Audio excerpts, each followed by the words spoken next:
Okay, so it's been a little bit since I've been YouTubing. Dropped that burbot video with Sean McGaughy and didn't really know how to follow that up. He's such a burbot legend out there. I figured I better let that one marinate for a couple weeks before I drop another video. But the honest truth is, after watching my buddy Gussie bass fishing for 4 days on the Tennessee River and absolutely owning the place on a like a down home Canadian tactic, I really haven't been able to think about ice fishing. All I can think about is bass fishing, and you know, we're all so happy for him, and it was the coolest thing ever to watch. And you know, it was only a matter of time for him. Growing up around here, everyone that bass fishes is, you know, we're pretty lucky to have a great representative of the sport around here. And you know, I don't think it could have been any better of a win. If he won on like a square bill or something, it would still be awesome. But just the fact that he was catching them, you know, a way that everyone likes to catch smallmouth up here just made it that much more special. And you hear that Cheese Factory line all the time that, you know, it feels like the community's winning when he won it. I've heard that before, and that just sounds like a bunch of rainbow eating garbage to me. But when they actually handed him the trophy, you know, we were there with Shelby, his wife, and you know, I had my good bass fishing buddies around me, and it was like, you know, my heart was beating so fast. It was like, you know, it was like being on stage. It was unreal. So congrats, Gussie, and thanks for making me never want to go ice fishing again. But anyway, I've been playing with bass tackle, and oh, I went a little gusty with my hands there. My bad. I've been playing with bass tackle and kind of getting ready for the upcoming season. There's some new baits that I wanted to talk about. I actually had a chance to drop them down on some fish I had found. I was actually out spot hopping for walleye one evening, and I didn't have any bait or anything. I just used a clackshot rig with a Z-Man trick shot, and I ran into a few bass. I don't like crushing them in the winter. You know, that's kind of a hot topic, but I caught a couple just in passing. So I went back there. Gussie actually let me borrow this Aqua-Vu Quad 4 HD, some high-end unit. So I wanted to go play with it and put these baits in front of some bass. I'm going to show you some underwater footage and talk about these new baits. I don't want you to think that this is a commercial for Z-Man, because it isn't. To tell you the truth, that Gussie actually gave me these baits.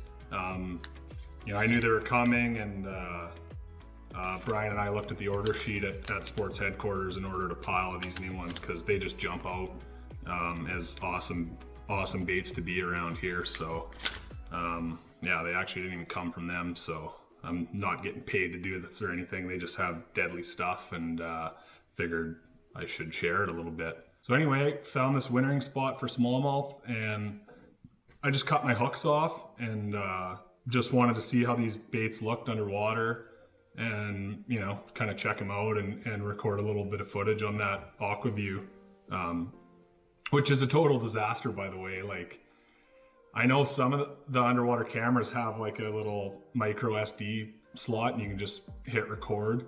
If you want to record with one of those, it's like a process. Like, I'm not crazy techie, as you can probably tell. Like, my videos aren't real high end or anything. They're kind of look like they got shot on a flip phone.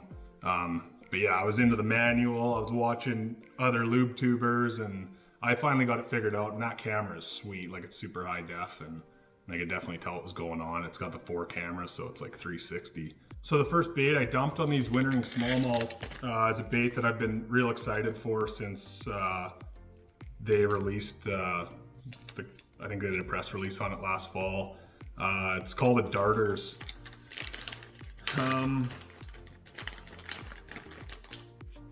It's kind of a fluke style bait. It's like a fluke mixed with a razor shad. It looks like it could be real sweet on a jig head, you know, for moping or hanging a minnow, you know, like how Gussie won. but it also looks like it'd be a good chatterbait trailer. It could be good on a scrounger head, just straight reeled in. It's just one of those baits, you know, it comes out and it's like, you gotta have it.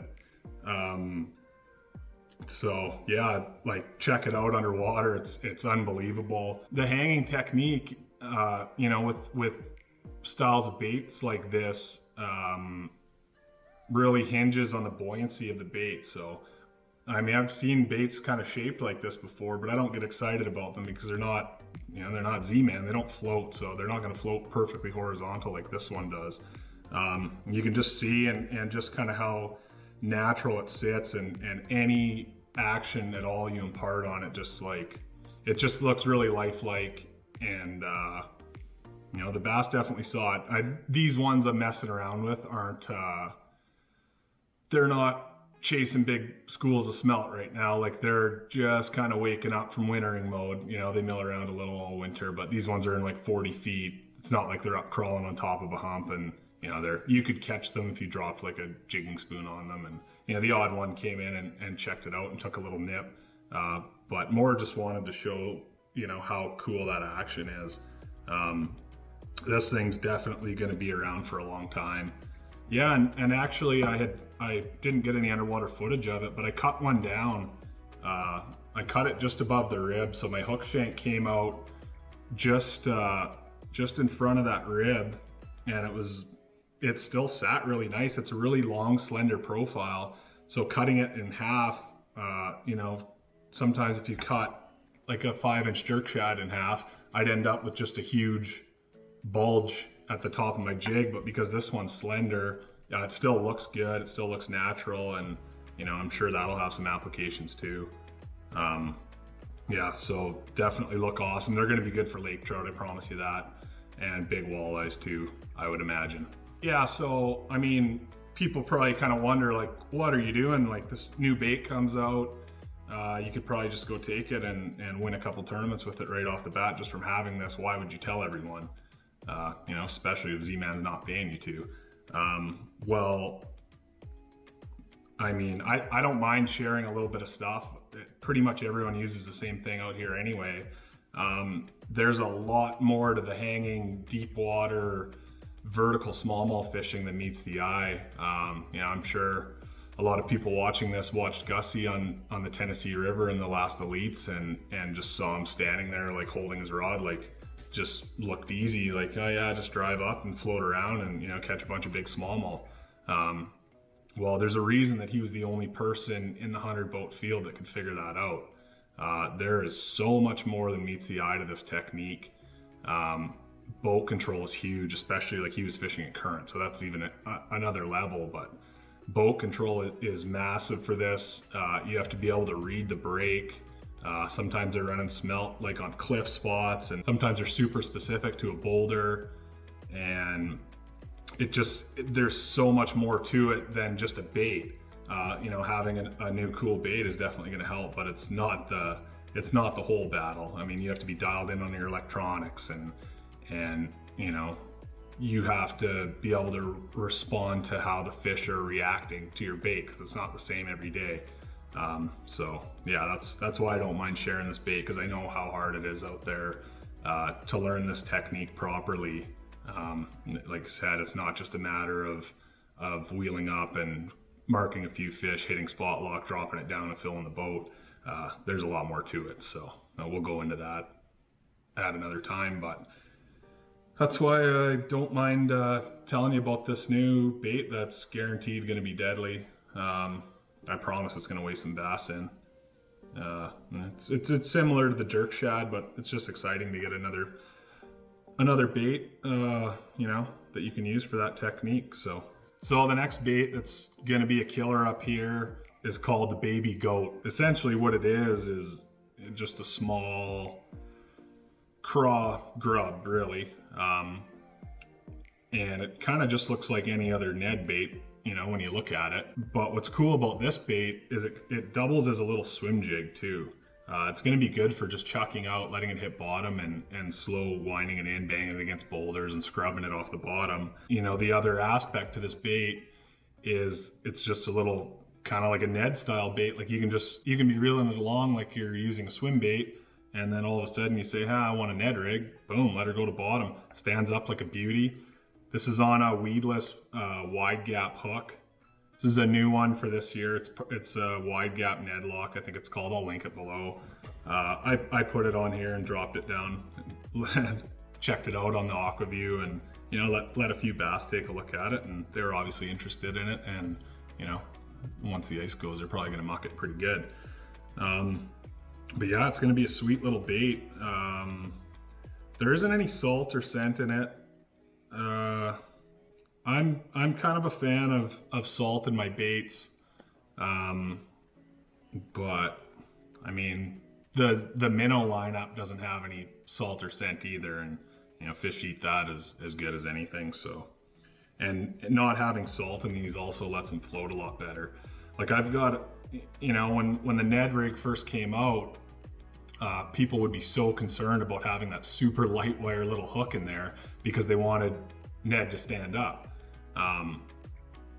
Well, they're a lot more buoyant than people originally thought, and you can just see it, especially on underwater footage. Like this is a whole wide gap hook, and it stands up right on end. Like you can't ask it to stand any taller. And there's even a little keel weight on there, so it definitely stands up. It's going to be a little weapon, and you know, it's probably not going to get any sweeter than that for like a little combo shallow water KBI little smallmouth bait, or like, you know, the bronze back. I'm sure on like Lake Cherokee it'll be deadly too, you know, down in Tennessee. So definitely a cool one to keep an eye on. Another thing I wanted to talk about, and I mean, this isn't a new bait.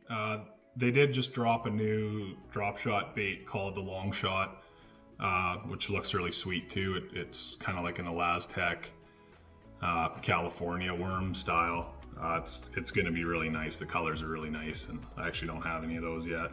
But I've been using this trick shot a lot this winter, just because of the clackshot thing. If you don't know what a clackshot is, I'll throw a video up there. You can watch that.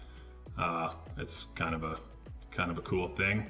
But anyway, I've been putting this trick shot on there, and you know, using it for walleye, and I've caught some bass on it, and perch and that kind of stuff. And the advantage to this buoyant plastic when it comes to drop shotting is like night and day. You can see it. You can especially see it on the underwater camera.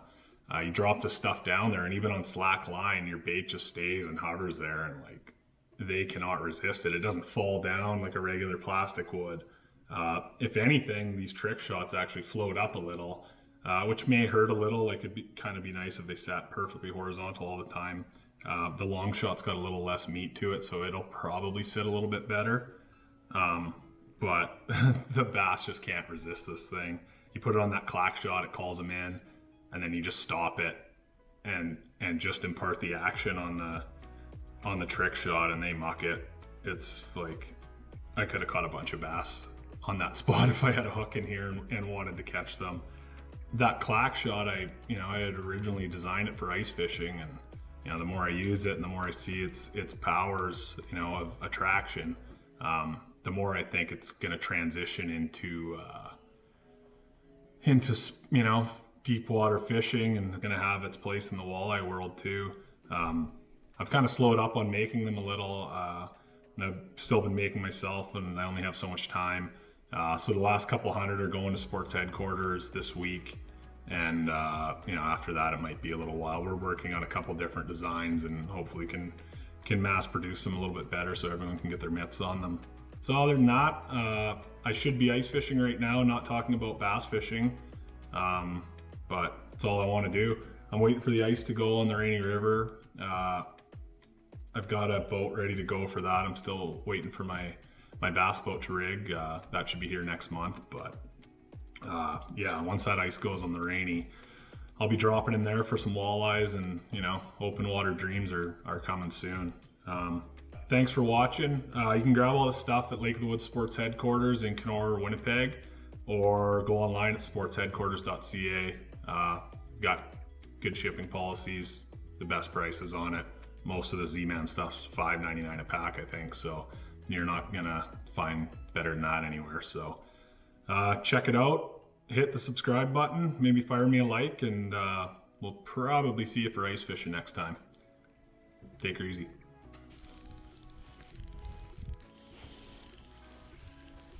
What do we got, buddy?